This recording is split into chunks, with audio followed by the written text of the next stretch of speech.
Hi, and welcome to Watch It Played. My name is Rodney Smith, and in this video, we're going to learn the 1 to 4 player expansion to nature Arctic Tundra, designed by Dominic Krapuschetz and published by North Star Games Studio, who helped sponsor this video.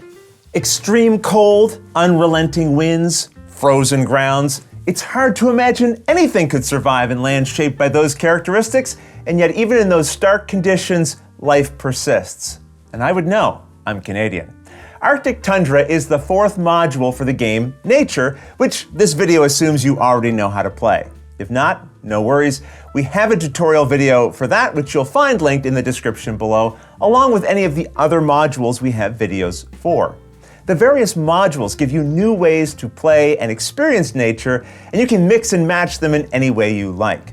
Here we'll focus on the changes Arctic Tundra adds to the core game. So, join me at the table and let's learn how to play. To set up, follow all the steps of the core game of Nature, but use this Arctic Tundra watering hole in place of the regular one, putting this cold die nearby. Also, shuffle the Arctic Tundra cards, which have this back, into a face-down deck beside the regular Nature cards. Then give each person one of these Arctic Tundra player aids. And that's the setup.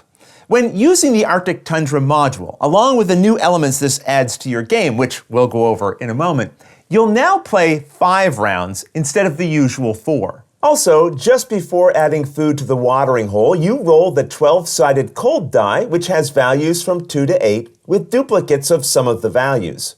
The number you roll is the cold value that will be applied at the end of this round's feeding phase, and we'll see how that works a little later. In this module, when adding food to the watering hole during the preparation phase, instead of multiplying the value shown on the card you draw by the number of players, you just add plant tokens equal to the number it shows, and that's it. So 3 in this case. When it's your turn to draw 5 cards during the round, you can take them from any combination of the available decks, Nature, Arctic Tundra, and or any others you might be using from other modules like, say, the Flight deck. So, as an example, I could take 2 Nature, 2 Arctic Tundra, and 1 Flight card, or maybe all 5 from the Arctic Tundra deck, and so on. That said, you have to make the decision about what combination of cards you want and draw them before looking at any of them. So if I wanted 3 Arctic Tundra cards and 2 Nature cards, I'd draw all of them first, and then I'd be able to look at their faces. I should also mention, each deck will have its own discard pile, and if a deck runs out while playing, you reshuffle its related discard pile into a new draw deck. Something else new for this module, if you want to increase the population of a species, you must discard 2 cards each time instead of the usual 1. Another change is introduced when you use a free action to discard in order to add food into the watering hole. Instead of adding the value here in plant tokens, ignore the value and always add just a single plant token for each card discarded this way. Okay, there are some other general rules included in this module, but before we get into those, I want to start showing you some of the new traits. This is Hibernating, and it allows you to treat 2 of your population tokens as if they are not hungry. This effect is optional. You can still feed all of the population tokens of that species if you want, but if you're not able to feed all of them, or you don't want to, you can choose not to.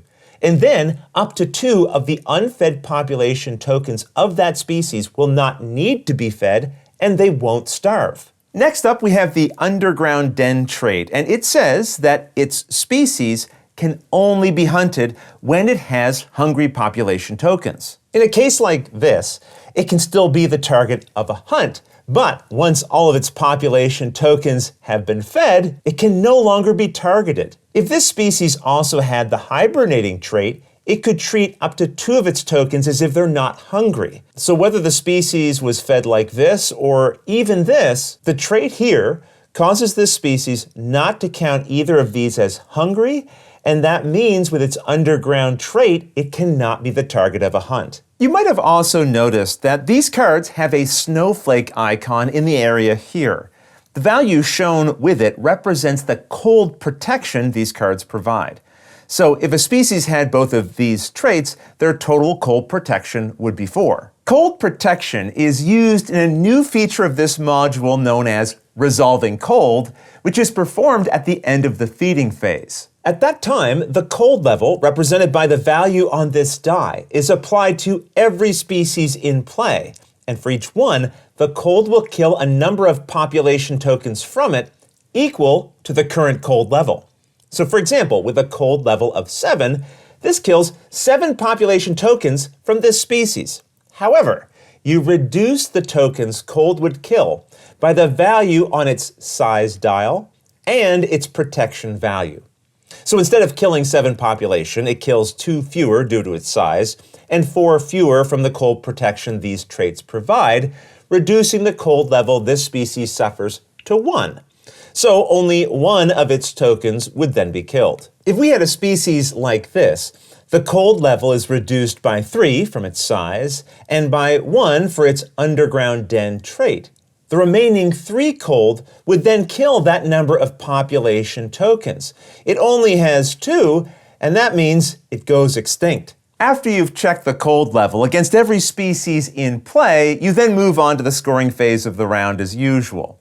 And with that covered, let's now go back to looking at the other traits that come in this module. A species with this fat tissues trait has the ability to store food tokens directly on it during the feeding phase. When feeding a species with this trait, if all of its population tokens have already been fed, you can still treat it as hungry and allow it to eat during the feeding phase until it has food stored here equal to its size. This has a size of 2, so up to 2 food tokens could end up being placed here. You'll notice this trait also gives its species +1 cold protection for each food it has stored. So in this case, +2. Before the feeding phase of a round begins, if you already have food stored on this trait, you must first move those food tokens to as many of that species' hungry population tokens as possible. Also, if you ever choose to discard the fat tissue trait as a free action during the adapting phase, any food stored on it is returned to the supply. And be aware, food tokens remaining on a fat tissue trait at the end of the game are not worth any points. These final 2 traits each have effects that refer to one another, so keep that in mind as we learn about them. And let's start with Migratory Predator. It shows the same symbols in the area here that you also find on the hunter trait. This means if you give this trait to a species, it turns into a hunter if it isn't one already. So you would flip its size dial over and it can no longer take the forage feeding action. If you already have the hunter trait and then you add this one, nothing changes. Although a species may have at most 1 hunter card, it can have any number of traits with this symbol. This also says that when a species with the Migratory Grazing trait forages from the supply, which is a unique effect it has that we'll discuss in a moment, the species with this trait eats 1 meat token from the supply, adding it to one of their unfed population tokens.